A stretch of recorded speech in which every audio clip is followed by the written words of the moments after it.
Okay, thanks very much. As Cara says, so what I'm going to talk about is what we do in England, which some of it may have relevance in low-income, middle-income countries, some of it won't, and you can reflect on that and pick and choose. So really simply, what are we actually trying to do? What's running health services all about? And you can spend years and years studying this, but it's actually a terribly simple answer. What it's about is trying to provide high-quality care at least cost. Okay? That's all we're about. That's what every clinician, manager, policymaker, politician is trying to achieve, regardless of how healthcare is funded and so on. The problem, of course, is that the simple answer, it's a lot more complicated to do that. Most important, whilst least cost is easy to define, quality is difficult. Suggest to you the way we think about what I would define as a high quality health service. It would provide care that first and foremost is safe, does no harm. Secondly, that it's effective, that it does some good, because plenty of stuff we can do that does no harm, but it doesn't actually do any good. It should be humane. In some countries this is referred to, WHO referred to it as responsive. I've never quite understood why. It seems a very bizarre meaning of the term. It's about humanity. It's about how you would want to be treated. And like beauty, it's very difficult to define, but you know it when you see it. Humanity is the same. You know if you are being treated with respect and dignity. Difficult to define, but we all know it. And we want it to be equitable. In other words, we want everybody, care, good quality care, to be available to everybody, regardless of age, sex, ethnicity, etc. So that's dead easy, isn't it? Well, and then we balance that against cost, and that gives us efficiency. Do not fall into the trap of thinking efficiency is some dimension of quality. Once you do that, you become circular and it all makes no sense. You'd be amazed the amount of writing and speakers and commentators who mix the two up and see efficiency as part of quality. It isn't. Otherwise, the concept of balancing the inputs, the costs, the resources against the quality disappears. But we do, of course, want to provide high quality care at the least possible cost, for all the obvious reasons. Now, that's the easy bit. The trouble is there's got to be trade-offs, because you cannot maximise all those dimensions. And again, a lot of people fall down on this and think that they can. I think actually, rather than asking, and this is a decision that each society has to take. This is a valued system, a value decision. And rather than asking societies, however we do that through some democratic process or whatever, what level of everything you want, I think it's an impossible question to answer. Far better to ask, what is it you're prepared to forego? So how much equity are you prepared to forego to achieve efficiency? And you'll get different answers, say, if you can compare England with the US. You'll get quite different answers to do with society's values about equity. Now, we might all share a common view of that, I don't know, but it doesn't matter. There's not a right and a wrong answer. These things will differ. So, the other, just to throw in passing, which barely gets any consideration yet, but I've just come from a meeting at NHS England about how we actually get sustainability, particularly environmental sustainability, built into future policy on healthcare, and I just flag it up here, but time to talk about it. There is increasing evidence starting to come through about different ways of providing services and their carbon footprint, as well as, of course, social sustainability, but this is just thinking here of environmental sustainability. Okay, so that's what quality of care is. There are three stages, I think, the most useful way to distinguish of managing quality. And again, often these are mixed up and then all sorts of confusion arises. We need to define what's good quality care. In England we use NICE for that, and Royal Colleges. Should be based on the best available scientific evidence, but as hopefully you know, about 85% of healthcare in developed countries, it's probably even higher in low-income countries, we don't actually have a strong scientific evidence base of what is the most effective treatment, so inevitably other criteria have to be used. So what care should be provided? And I'm not going to say anything more about that today. In some ways, that's both, although despite the lack of evidence, that's actually the most straightforward bit of this. We need to then assess the quality of the services that are being provided, and assuming, which is a fair assumption, that they are not as high quality as they could be, we need to improve them, which is the hardest bit of all. And I'm just going to say one slide on assessing quality, but then focus on improving quality. Just to, again, make the point that if you're assessing quality, the way you do it is going to depend, each domain of quality that I ran through, there'll be different methods. So if you're looking at effectiveness, you're going to need good quantitative clinical data. Whatever you call it, in this country we call it clinical audit data, it goes by different terms, it's going to be prospectively collected on representative samples of patients, so it's not biased, it's valid, it's reliable, and so on. If we're looking at safety, by definition we're looking at when things go wrong, it's going to be a retrospective approach, which may be through case record review, adverse event recording, and so on. If we're looking at the humanity of care, it could be quantitative, things like patient surveys of some but limited value. It might be qualitative approaches of observing how doctors treat patients or how nurses behave on the ward. And equity, by definition, again, has to be retrospective. It's got to be quantitative to find out if men and women are getting equal use and benefit from treatment. So much for assessing. What I want to talk really about for like 15 minutes is how we go about improving quality in England. Not in any way suggesting that we've cracked it, that this is perfect, you know, that we do it better than anyone else. Far from it. It's just to tell you this is how we do it. Could spend, if we had the rest of the day, you could go into lots of detail about how well it's done in England. And I suggest to you that you can, there's a jungle of approaches to improving quality, and again, these often are all mixed up and jumbled. I think you can reduce them to these simple 5 different approaches to interventions to improving quality. Just say a couple of slides on each of them.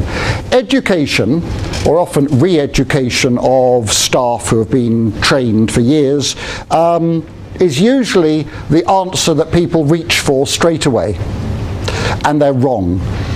What we do know in most countries, we've actually got clinician education is pretty well under control.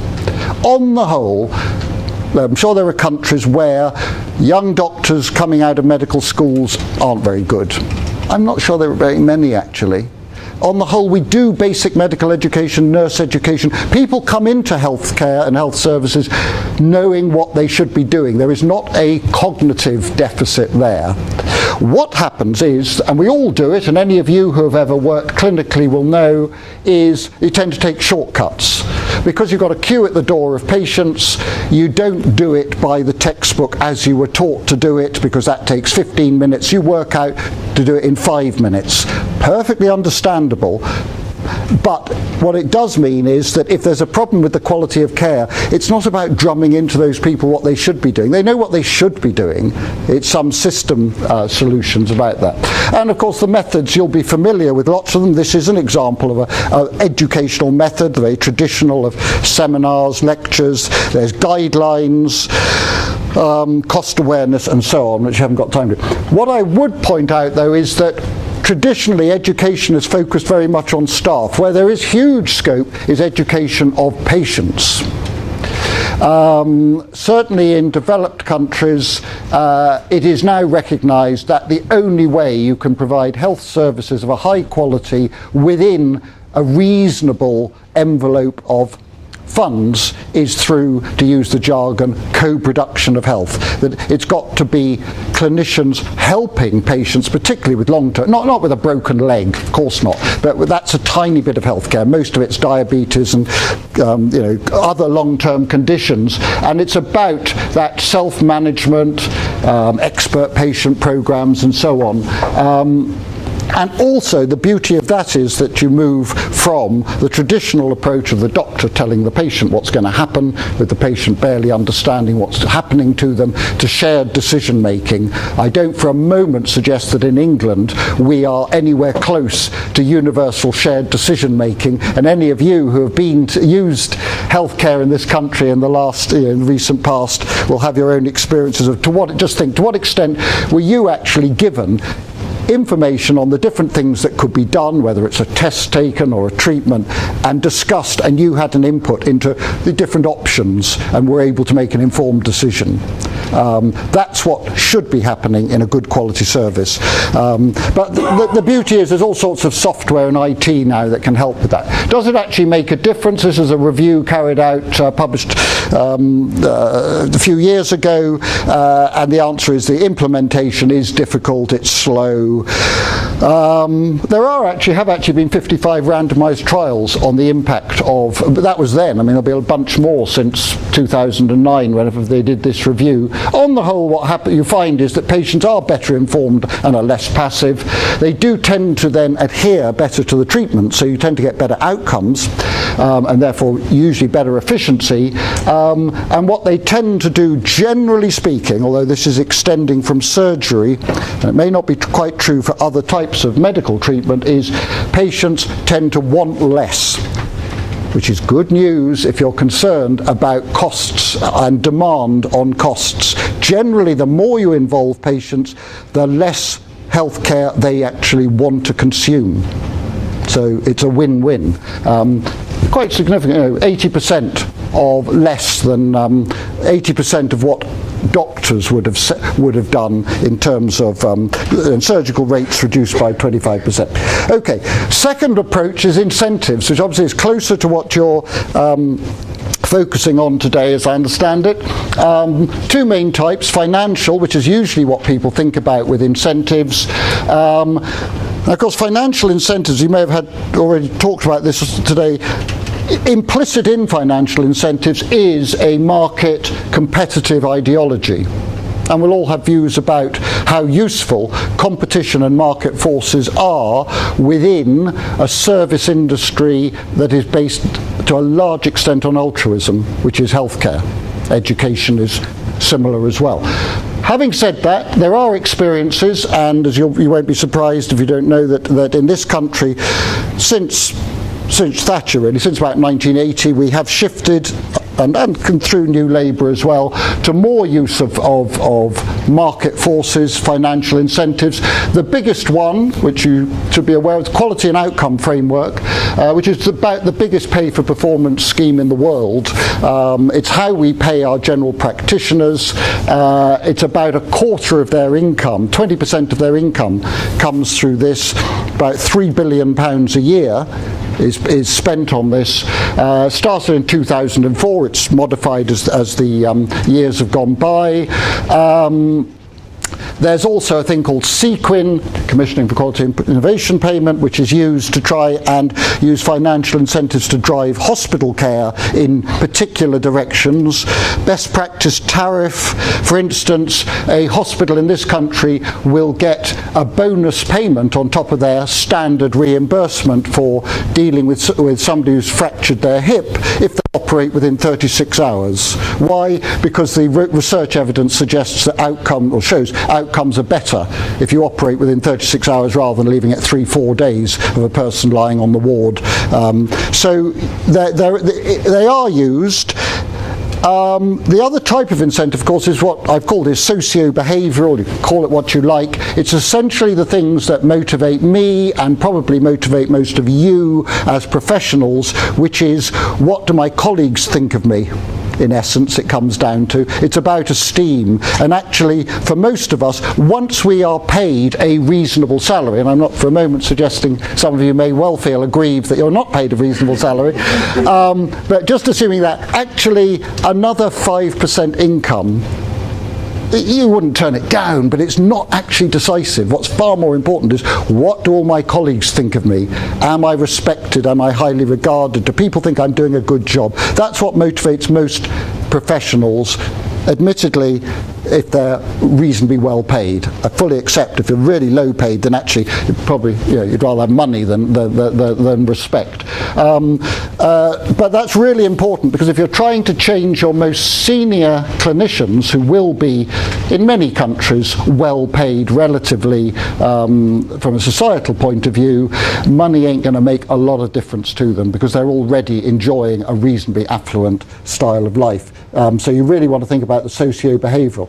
What do incentives, do they work? Well, you can play them in at different levels. So the QOF plays in at the level of professionals, so I say they tend to respond more to socio-behavioural. You can, I mean, we managed years ago, when we were wanting to introduce cervical cytology screening for cervical cancer, GPs were basically bribed with a payment, and that was very effective at getting them, who otherwise said, it's more work for us, why should we take it on? Being paid on a capitation basis. So it can work. Immunisation, specific things. The downside is that you can very rarely ever withdraw the payment. So once they're all doing 90-odd%, you've got to fight hard to say we're not going to pay you anymore.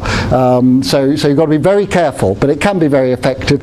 And people tend to respond better to rewards than fear of penalties. So if you say, if you don't do this, I'm going to dock your salary 5%, it's actually not as effective as saying, if you do this, I'll give you an extra 5%. You can give incentives to organisations. Reimbursement is the obvious thing. I mean, if as a hospital I'm running does a hip replacement and we get paid £2,000, that is a financial incentive, particularly if I can produce a hip replacement for £1,800. And that's the incentive on my organisation, to try and be as productive as possible, subject to the quality of the servicing being maintained. It does have an impact on availability and utilisation, financial incentives to organisations. It doesn't have, there's very little evidence of its impact on other aspects of quality though. And then patients, don't forget patients, when we're talking about incentives. Various countries, we haven't done it here with financial payments to motivate behaviour change. But it's not out of the question, if you actually really want to get people to stop smoking, should you consider actually giving them a financial incentive?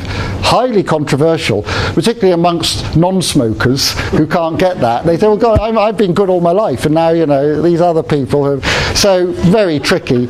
And, of course, co-payments, which are usually used to reduce demand, supposedly to deter unnecessary treatment. As I'm sure you're aware, the trouble is that you and I were not going to be put off by paying £10 to go to the GP, because £10 isn't huge, but if you're on benefits and on all the usual things, then it might. And so it doesn't distinguish between appropriate use and inappropriate. It's a very crude tool, and you've got to be really careful. Which is not to say that some co-payments use select. So in this country, for instance, if I get prescribed a drug by the GP, I have to pay a prescription charge or whatever it is, £8. But if an elderly person or a nursing mother doesn't, they don't have to pay. So it's not out of the question, but you've got to use it very carefully if you don't want to have adverse effects. The most effective way of improving quality is to redesign the services, re-engineer, all sorts of terminology. You can change the availability of a service. Limited drug lists are a good example of that. You just don't let your doctors prescribe the most expensive new antibiotic if there's good evidence that the existing ones are just as good, or the additional cost benefit is just not worth having. You can change access to a service to try and dampen down things like routine use of chest x-rays and make sure that it's only used if it's necessary. Change staff responsibilities. No need to have expensive doctors taking people's blood pressures when nurses can do it perfectly well. Pre-authorization GP referral management systems we use in this country, so that if I go to the doctor and the doctor thinks that I need my tonsils removed, in the old days I'd just be referred to the ENT surgeon and have my tonsils removed. Now that will have to go to some sort of authorization where it'll be looked at and see, does it meet the criteria necessary to justify a tonsillectomy? And then computer-based reminders, so the GP in front of you or the doctor ping up on the screen says this person hasn't had their blood pressure checked for the last 5 years or something. So there are also, and of course that's a rapidly changing and moving thing. So the scope is enormous for redesign. The great thing is that most of the staff running services know what the problems are and know what the answers are. You don't have to, with respect, say this with some caution in this building, you do not have to spend a lot of money on expensive management consultants to come in and tell you what the problem is. You go to the receptionist in the outpatient clinic and you say, why are patients waiting an hour beyond their appointment time? And almost certainly the response you'll get is, I know, I have been moaning about this for years, I am unempowered, I can't get any difference. And you say, what's the reason? And they say, well, the doctor starts the clinic half an hour late or blah, blah, blah, whatever it is. And say, what's the answer? And they'll tell you the answer as well.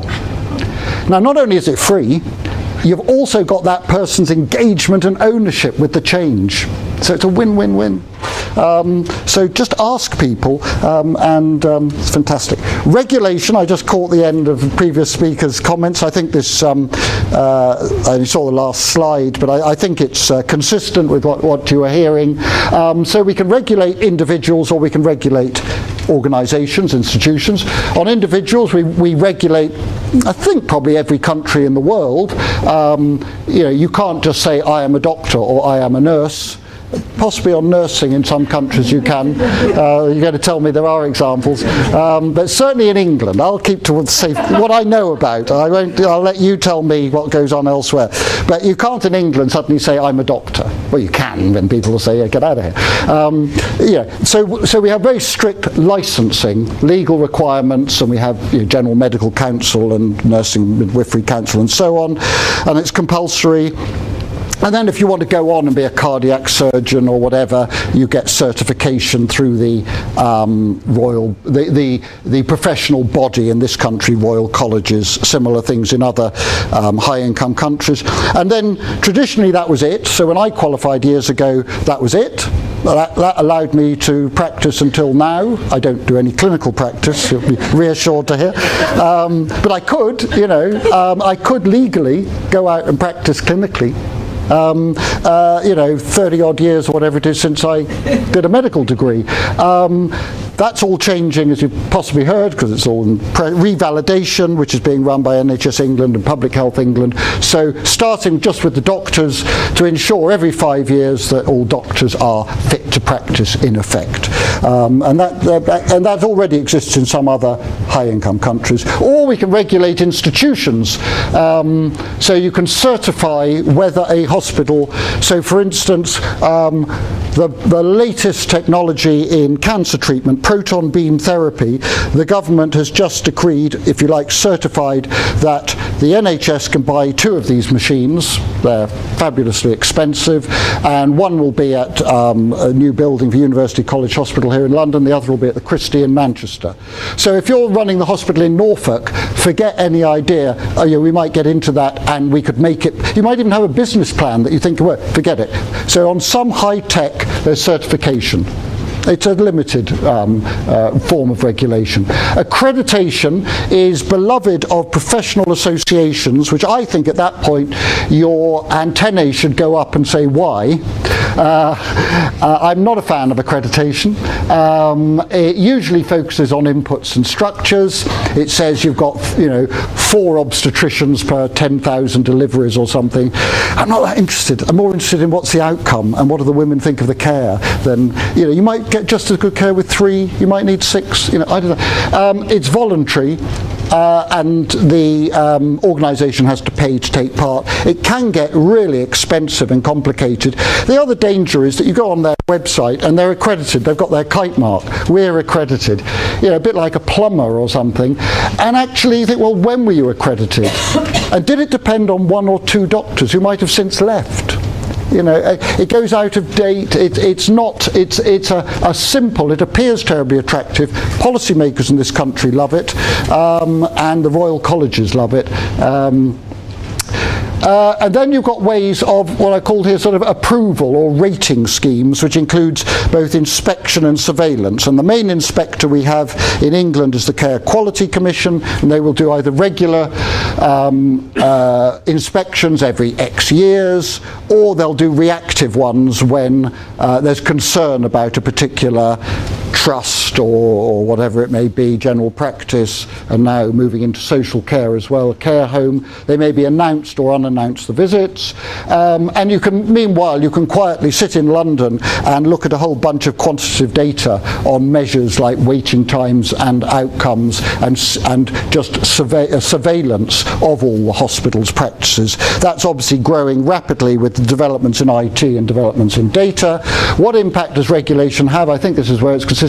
There's some evidence of effectiveness. You know, in this country, targets to reduce waiting time were, despite the fact that at one level lots of politicians decried targets, most of the health service staff hate targets, but by God they were effective.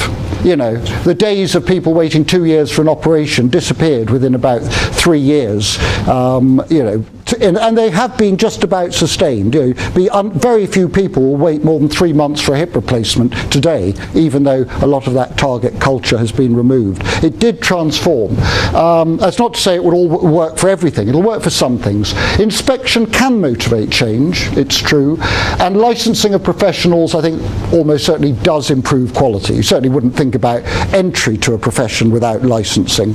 Whether revalidation has any effect between, don't quote me on this, but I suspect not.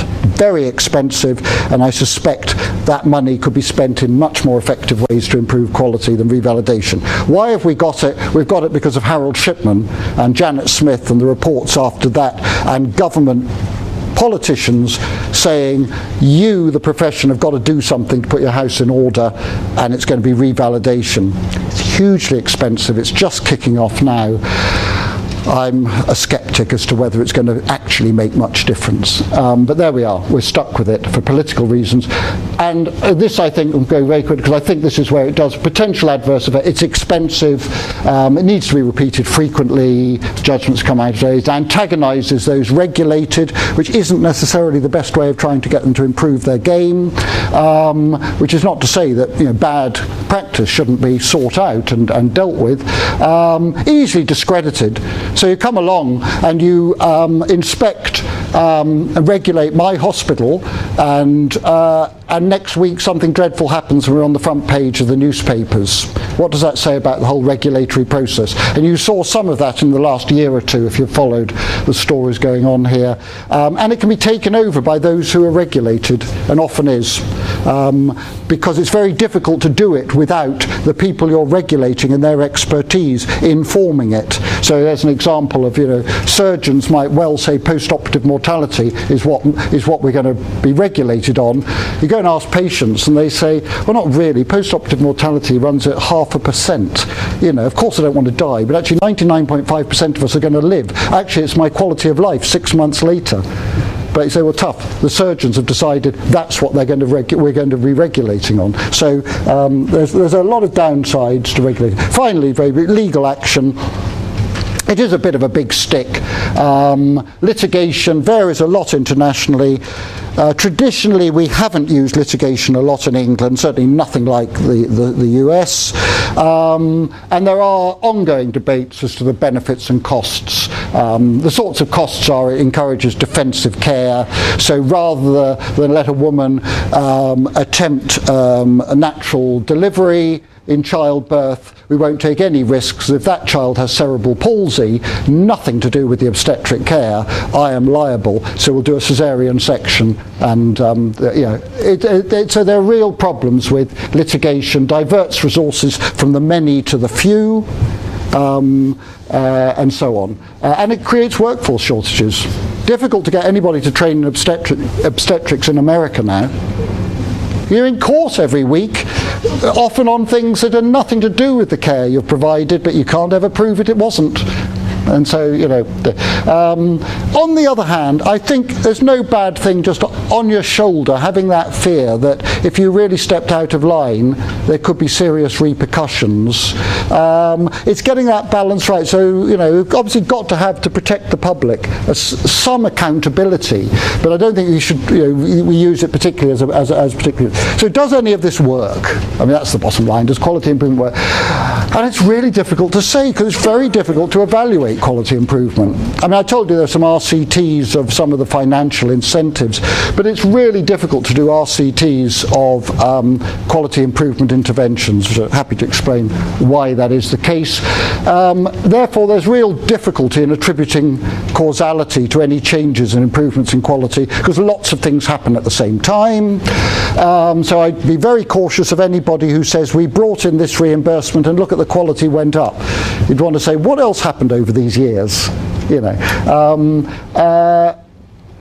So, and then the real issues, which Cara could talk about much more informed than I can, about the cost benefit of these interventions. So if I get an improvement in quality this year, how long into the future can I assume those benefits? Can I claim those benefits for the intervention we've just done?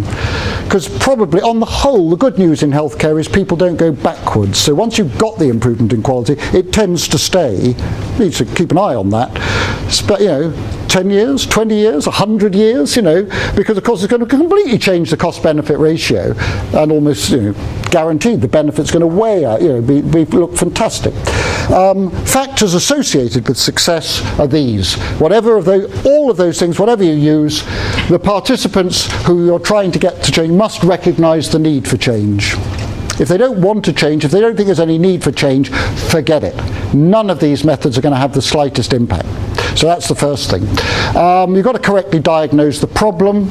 Don't assume it's educational. It rarely is. It might be sometimes. But, you need the support and involvement of the respected opinion leaders. You need a sense of ownership by the participants, so they feel it's not entirely being done to them, even if, you know, really it wouldn't have happened unless you had come along as a policymaker or a manager to initiate it. Focus on improving quality, not that this is all about cutting costs. If there are cost reductions and greater efficiency, then great. That's a bonus, but, you know, keep that, and people will still be suspicious. Oh, you're only doing this to cut costs. My feeling is, well, what's the problem with that actually? Isn't that a win-win for all of us? But you know, a lot of clinicians don't like if that's sort of in their face. So very much about improving quality. And the other thing is you need a combination. All of these things have worked in certain situations. But often you need combinations of them, and the other thing is just by changing what you do has a benefit. So what you do this year, almost certainly you'll need to do something different in a year or two's time. So that's another sort of trick of it. Final slide is that for those of you involved in trying to improve quality, what we need and what we lack in England are people with these incredibly demanding task, because what we need is people with these two very different sets of skills, and very often people are really good in one and not much good in the other. We need people with really strong technical scientific skills and so on, but we also need them to have great, what I called here, relational, behavioural, these sorts of things. I won't read them all out, you're familiar with them. If you find people like this, they are like gold dust. And what we've been really hopeless at is finding those people in the health service in England, taking them, nurturing them and developing them. They do exist, that's the good news. Not many of them.